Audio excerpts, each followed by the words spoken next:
Okay, I have something to share. All right, last up, we have a photo from the Natalie Black from New York. This is so exciting. So Natalie, good job. Keep up those activities because I approve of all 3. Since a whole 2 of you requested, I'm going to show you how to Photoshop this image in less than 5 minutes. Okay, I'm starting off by downloading the logos. And while I download the logos, I wanted to show you my inspiration on the left side.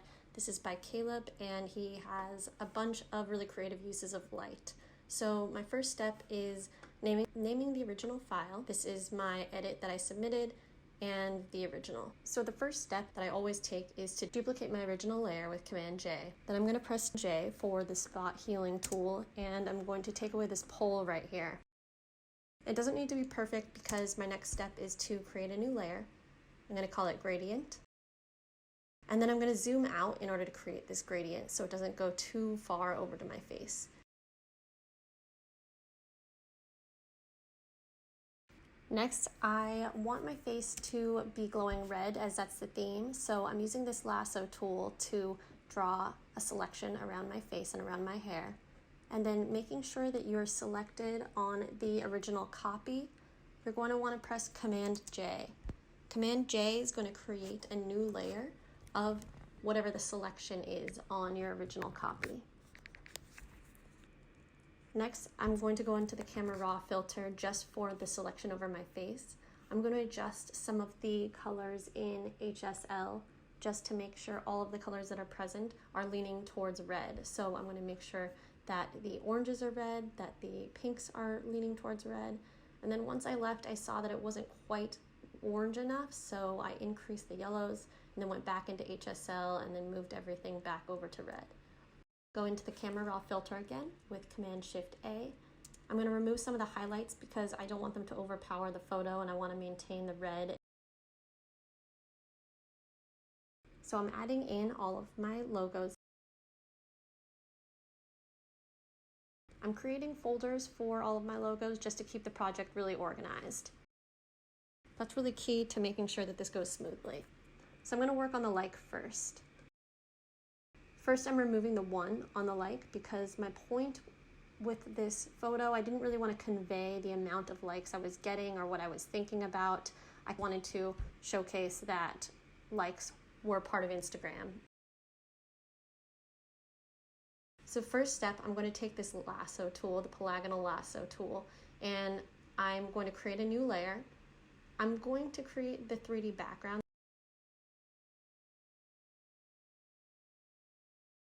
I feel that you have a lot of control when you use the lasso. There are a bunch of ways to do this. You could duplicate the layer and then move it slightly off to the left and then change the colors of it.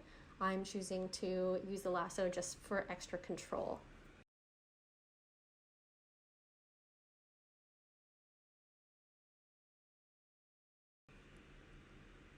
So then I'm going to duplicate the like layer. I'm going to rename it Like Glow.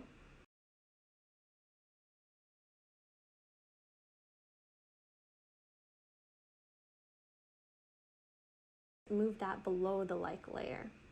I'm going to go up to Filter, Blur, and then Gaussian Blur.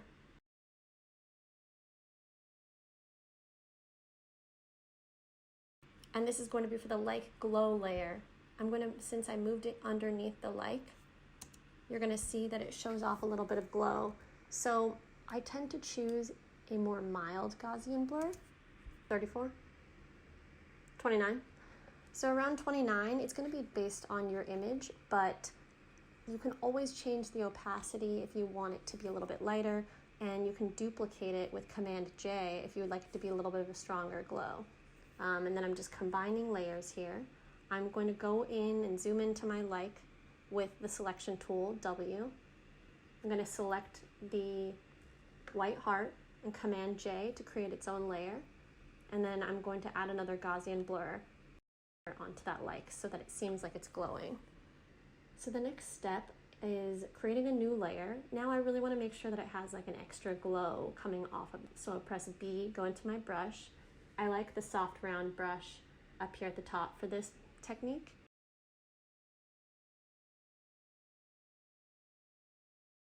and then press the bracket, the right bracket, in order to crease the size. I'm going to press I, the eyedropper tool, to grab this red color. And then I'm just going to press around on top of the like button a little bit. So then because that's on its own layer, you can go over to the blend mode here, and with this update, you can hover over these different blend modes and see how it's going to affect your image. So I'm kind of just going through and seeing what works best for what I'm trying to do. And next up, I'm working in Premiere, and I'm just going to speed this up and fast forward through both Premiere and the YouTube logo.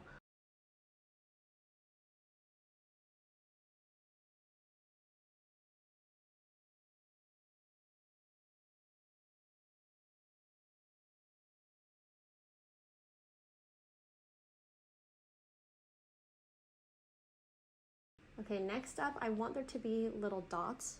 So basically, I just created a new layer, lots of new layers, because then if you mess up, you can just delete one, start over. If you're working on the same layer, it's going to be really difficult to just go back a couple of steps because you can only undo so far.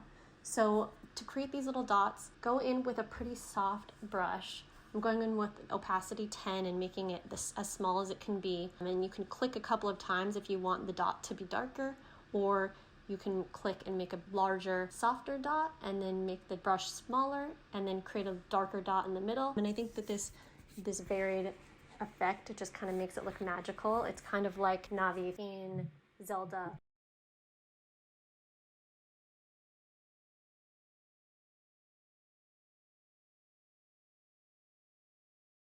So next, I'm going to create the glow from the light on my knee. My knee is up near my face. I'm creating a new layer. Press B, same tool as before, and then I'm going to draw a glow on my knee.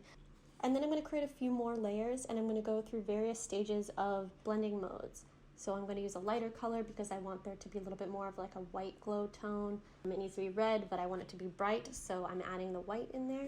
That works. So this is just going to vary depending on your image. And I'm going to do the same thing for my hair. Okay, I'm going to draw with the brush on my hair, and then go to screen, do a couple different color overlays, add a couple different brush strokes with some different blending modes until I'm getting the glow that I want on my hair. So this is pretty much done. Next up, I'm going to go to the face retouching. In Calop's photos, I really love how the models look like little dolls. And there are a lot of different ways to do this, but I think for this effect, I just use the brush tool and also the healing tool. Press B to go into your brush. Make sure that the opacity is around 10%, 10 or 11%. I'm going to use the eyedropper to pull up the lightest color around my eye. And then I'm just going to color with the 10%. I'm clicking here and there just to get extra color on there. I'm getting the eyedropper again, getting this light color on my nose, kind of drawing up my nose. So right now I'm using the heal tool. See these photos? They have this glow from the icons on her. Press W to pull up your selection tool. I'm going to select my eyes. I want them to be a little bit brighter, have a little bit more detail. You could do this in many different ways. You can dodge and burn this, but I like to use the highlights tool.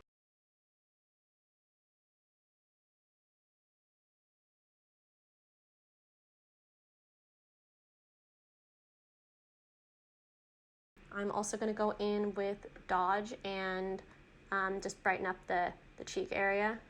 Maybe do a little bit more touch up. So now you can see the difference between the photo that I submitted and... Okay, so here we go. I'm going to crop this 4:5 ratio for Instagram. And this is what I would upload.